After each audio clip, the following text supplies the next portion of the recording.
Hello students, welcome back to our channel English grammar by Raju sir.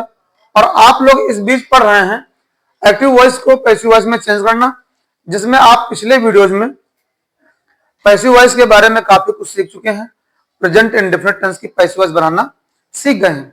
आज मैं आपको बताने जा रहा हूं कि प्रेजेंट कंटीन्यूअस टेंस में पैसिव वॉइस कैसे बनाएंगे। तो बताना चाहूंगा, इसमें थोड़ा ध्यान दीजिएगा।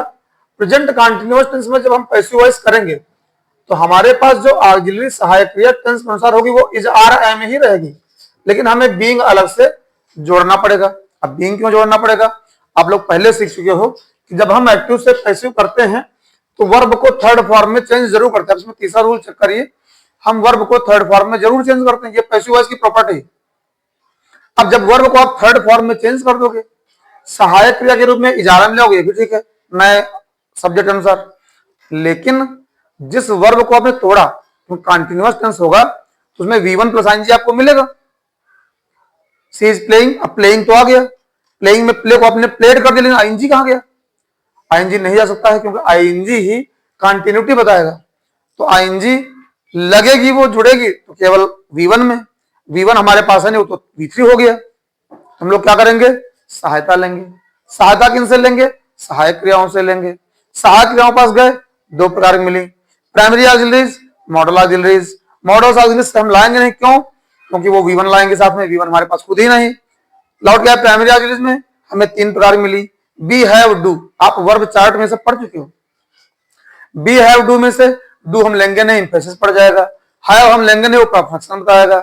बचा हमारे पास बी, और बी को पार कर ला करके उसी में आईएनजी जोड़ देंगे और ये हमारा V1 प्लस आईएनजी का स्ट्रक्चर हो जाएगा, जो हमारे कंटीन्यूअस सेंटेंस में पैसिव वॉइस में भी कंटिन्यूटी बताता रहेगा। ये बारीकी है। आप लोग प्राय ये बताते होंगे कि आप प्राय ये पढ़ते होंगे इसमें रूल है। सर रूल नहीं, रूल है क्यों? ये बात जानिए। रूल इसलिए है कि कंटिन्यूटी के लिए V1 प्लस आईएनजी चाहिए ही हमें, और जब हमारी वर्ब थर्ड फॉर्म में चेंज हो गई तो आईएनजी हम बी में जोड़ करके V1 प्लस आईएनजी बना देंगे और कंटिन्यूटी बनी रहेगी। शुरुआत हम करेंगे सबसे पहले अफर्मेटिव सेंटेंसेस से, कि अफर्मेटिव सेंटेंसेस में हम कैसे पैसिव वॉइस बनाएं। तो देखिए, बड़ा आसान सा मैं बताने जा रहा हूं और आप लोग भी बहुत ध्यान से देखते रहिए। अफर्मेटिव सेंटेंसेस आ गए हैं। अफर्मेटिव सेंटेंसेस के जब आप स्ट्रक्चर बनाओगे तो सबसे पहले क्या करोगे? आप सबसे पहले ऑब्जेक्ट को सब्जेक्ट बनाओगे। जो ऑब्जेक्ट है उसको उठा के यहां लिखोगे, वो सब्जेक्ट बन जाएगा। और इस नए सब्जेक्ट के अनुसार इज या आर या एम में से कोई एक, इज या आर या एम में से कोई भी एक आप यूज करोगे। इसके बाद आप वही बी प्लस आईएनजी यानी बीइंग का प्रयोग करोगे। ये बीइंग आपको कंटिन्यूटी बताएगा। बीइंग के बाद वर्ब को थर्ड फॉर्म में ले जाओगे, V3 हो जाएगा। V3 के तुरंत बाद बाय यूज करोगे और लास्ट में सब्जेक्ट जो अब ऑब्जेक्ट कार्य करेगा इसको लिख दोगे। और इसी स्ट्रक्चर पर आप किसी भी कंटिन्यूअस सेंटेंस को जो हमारा प्रेजेंट कंटिन्यूअस का हो उसको रख करके पैसिव बना दीजिए। बहुत आसानी से आप पैसिव वॉइस बना ले जाएंगे। मैं एग्जांपल्स भी आपको दिखा रहा हूं। जैसे कोई एक्टिव वॉइस का सेंटेंस है, she is reading a book.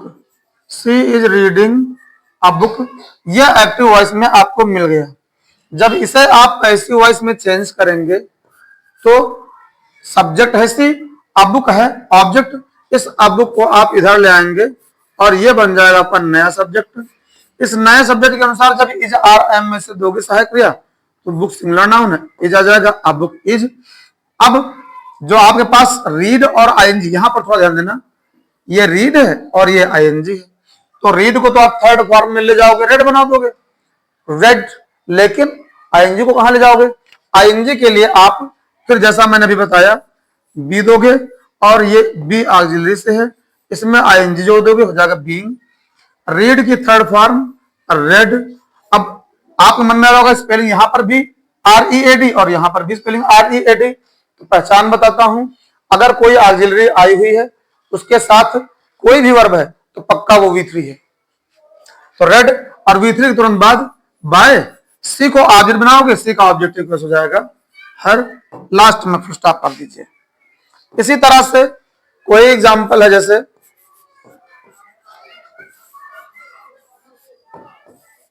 Children are playing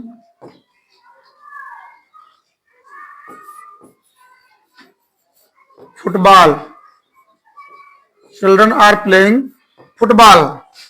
जब इसे आप पैसिव में करोगे तो बहुत आसानी से फुटबॉल इधर आ जाएगा, हो जाएगा फुटबॉल। सिंगुलर नाउन है इज, आईएनजी के लिए बीइंग, क्यों बीइंग समझ गए हो, कंटिन्यूटी के लिए जब एक्टिव वॉइस हमारा कंटिन्यूअस में है तो पैसिव भी कंटिन्यूअस में होगा, इज बीइंग। फिर प्ले को थर्ड फॉर्म में कर दोगे, हो जाएगा प्लेड, थर्ड फॉर्म के बाद बाय, और चिल्ड्रन जो सब्जेक्ट था ये हमारा ऑब्जेक्ट हो जाएगा, प्लेड बाय चिल्ड्रन। कोई कठिन नहीं है, बस थोड़ा सा आप लोगों को ध्यान देने की आवश्यकता है, और कोई ऐसी चीज में नहीं जो आपको समझ में ना आए। इसी तरह से मान लीजिए कोई एग्जांपल आपको एक्टिव वॉइस में मिला, they are helping, they are helping me, यह एक्टिव वॉइस में मिला है। जब इसे आप पैसिव वॉइस में चेंज करेंगे तो मी को चेंज करके हो जाएगा आई, सब्जेक्ट हो गया मी, आई के साथ आएगा इजारा में से एम, आईएनजी के लिए आप कर देंगे being, I am being. Help को थर्ड फॉर्म करेंगे, हो जाएगा हेल्प्ड, थर्ड फॉर्म के बाद आप अपने स्ट्रक्चर देखिए बाय, और दे को पीछे लेंगे, हो जाएगा ऑब्जेक्टिव केस में them, I am being helped bye them. इसी तरह से कोई और स्ट्रक्चर मिल रहा हमें, जैसे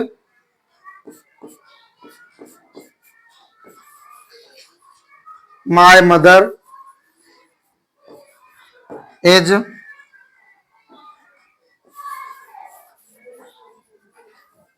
calling us, my mother is calling us.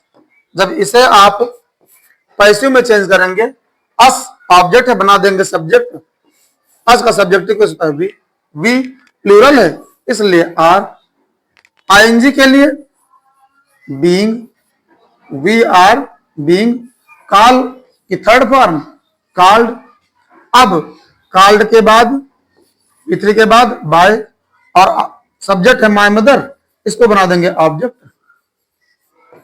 We are being called by my mother. तो बहुत आसान है, आप लोग ये सारे एग्जांपल्स ध्यान से देखते रहिए, अपने नोटबुक्स में प्रैक्टिस भी करते रहिए। इसी तरह जैसे है आई एम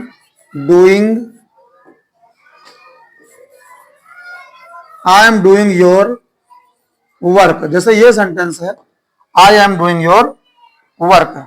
जब इसे आप पैसिव वॉइस में चेंज करेंगे तो हो जाएगा योर वर्क, सब्जेक्ट बन गया, सिंगुलर नाउन है इज, आईएनजी के लिए बीइंग, और बचा डू, डू की थर्ड फॉर्म डन, डन के बाद बाय, और आई का ऑब्जेक्टिव हो जाएगा मी, लास्ट में फुल स्टॉप। तो इस तरह से आपने देखा कि बहुत आसान तरीके से हम अपने स्ट्रक्चर पर रहते हुए किसी भी सेंटेंस को आसानी से पैसिव वॉइस में चेंज कर ले गए।